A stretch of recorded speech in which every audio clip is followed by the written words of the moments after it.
Hey guys, a lot of times you hear me interviewing lots of amazing guests, but today you get to hear me being interviewed by someone else. Check it out. Well, I'll start by kind of talking about what made me go into being a business broker and writing, the book that I wrote about grow, scale, and exit, how to sell your business for millions. It was someone close to me decided to sell their counseling business, and they spent about 10 years building it. They ended up moving and wanting to sell it, and they ended up selling it for $50,000.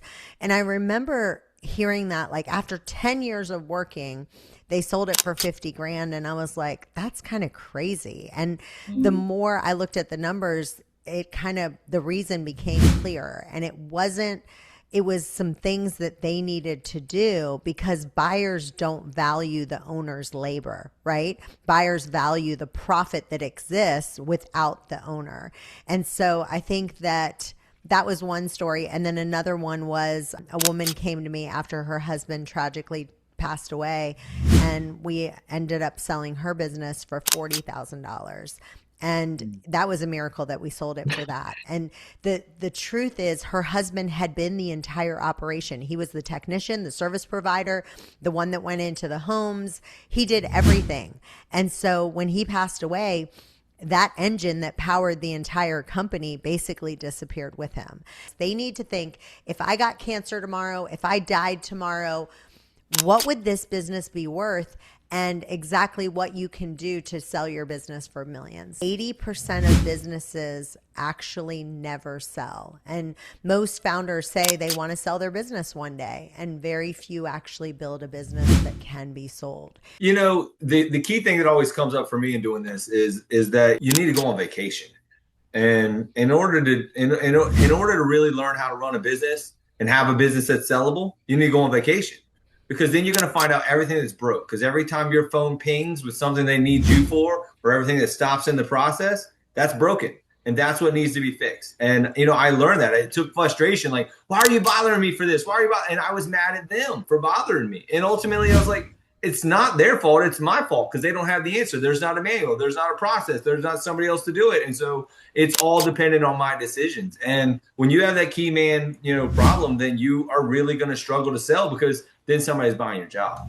What makes a business valuable to a buyer? Well, to me, the number one thing is recurring revenue. And I think this is the thing that I can help people, me and my husband both help people do more than anything else, is we can go into a business and figure out the 8 different recurring revenue models that produce income. And I talk about them. I talk about 8 different models.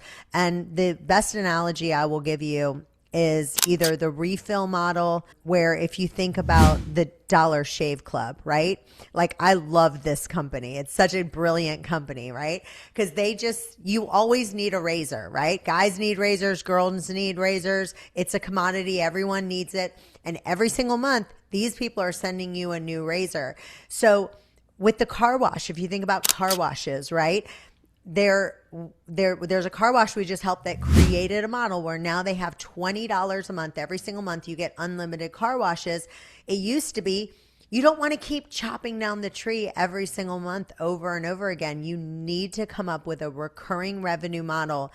And what happens is people get in the day-to-day and they can't come up with it. They're like, oh, maybe for that business it will work. And you wouldn't believe how many new recurring revenue models we've created, and that 10x is a business. I'll give you an example of something that we just did. We decided to buy air purifiers for our house. We bought 2 different ones. We bought one that was called Jasper and one that was called Air Doctor.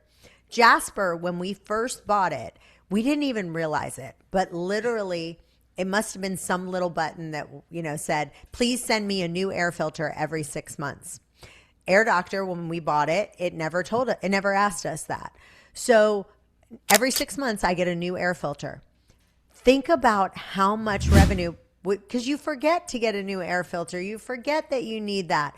So the valuation on Jasper is going to be a whole lot higher than Air Doctor if they can't figure out a way to start doing that recurring revenue. So that's just another example of how powerful recurring revenue strategy is, and coming up with that for every business. And so if you want to exit for real money, you actually have to completely change your mindset from the very beginning. And you can't just look at it as, I just want to make income. And I have an analogy that I talk about in the book. It's called the CARTS framework.